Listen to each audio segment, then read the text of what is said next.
সর্বশিক্ষা অভিযানের ফলে বিদ্যালয় ছেড়ে চলে যাওয়া শিক্ষার্থীদের পুনরায় বিদ্যালয়ে ভর্তির ব্যবস্থা করা হয়েছে। যারা স্কুল ছেড়ে দিয়েছিল তাদেরকে আবারও ভর্তি করা হচ্ছে। এরূপ শিক্ষার্থীদের ভর্তির হার প্রতি বছর তার পূর্ববর্তী বছর অপেক্ষা 5% বৃদ্ধি পেয়েছে। মানে কি, প্রত্যেক বছর 5% করে বাড়তেছে প্রতি বছর। কোনো এক জেলায় বর্তমান বছরে, মানে আজকের দিনে কতগুলো লোক আছে? 3,528 জন আজকে আছে বর্তমানে। এরূপ শিক্ষার্থী নতুন করে ভর্তি হয়েছে।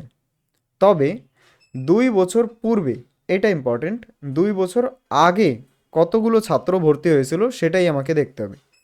তো এবার আমি আর ডান সাইডে যাব না, আমাকে অতীতে যেতে হবে 2 বছর আগে। তো এই দিকে আসব, এইখানে কতজন ভর্তি হয়েছিল সেটা বের করতে হবে আমাকে, তাই তো? কোশ্চেন মার্ক এটা। এবার কথা হচ্ছে কি, আমার তীরটা কোন দিকে যাবে? আমি জানি প্রতি বছর 5% করে বাড়ে, প্রতি বছর, মানে আজকে যা আছে পরের বছর 5% বাড়বে, তারপরের বছর 5% বাড়বে, তারপরের বছর 5% বাড়বে। তো তীর এখনও ডান দিকেই যাবে, আর তার উপরে 5%ই লেখা থাকবে, প্রতি বছর বাড়তেছে। কিন্তু ব্যাপার হচ্ছে যে এবার আমাকে তীর যেখান থেকে আসতেছে সেই নাম্বারটা নেই আমার কাছে। আমি বলেছিলাম তীর যেদিক থেকে আসে সেই দিকের নাম্বারকে সামনে লিখতে হয়। তো এই দিকে যেহেতু কিছু নেই, তাই না, তাই আমাকে ধরে নিতে হবে যে ধরি কত বছর বলছে, 2 বছর পূর্বে। তো আমি এখানে 2 বছর লিখে নিচ্ছি। 2 বছর পূর্বে পূর্বে এক্স জন শিক্ষার্থী ভর্তি হয়েছিল।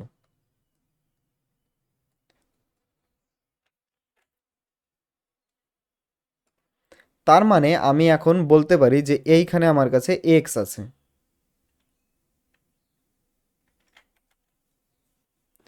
এবার অঙ্কের নিয়ম অনুসারে আমি এক্স এর সাথে গুণ করব। কত? 5% করে বাড়তেছে, তার মানে 100-র থেকে 5 বেশি, 105/100। আর এরকম 2বার করতে হবে, কারণ 2 বছর বলা হয়েছে আমাকে, 2 বছর। এবার যদি আমি এরকম করি, এক্স এর সাথে 5% করে 2 বছর বাড়াই, তাহলে আমি এই স্থানে আসব।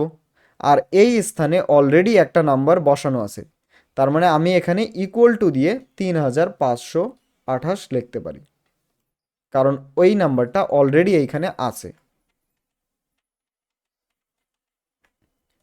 3,528 কাটা যাক। আমি এটাকে 5 দিয়ে কাটতেছি 21, এটাকে 5 দিয়ে কাটতেছি 20, সেমভাবে 20 আর 21। এবার এই 21টাকে আমি এই 3528-এর সাথে কাটতে পারি, কারণ এরা উপরে উপরে আছে।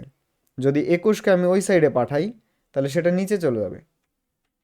এক কাজ করি, পরিষ্কার করে লিখে দিই। এক্স গুণ, এটাকে আমি বা লিখবো। বা কেন লিখলাম? কারণ অলরেডি একটা ইকুয়াল টু আছে আমার অঙ্কে। তো এক্স গুণ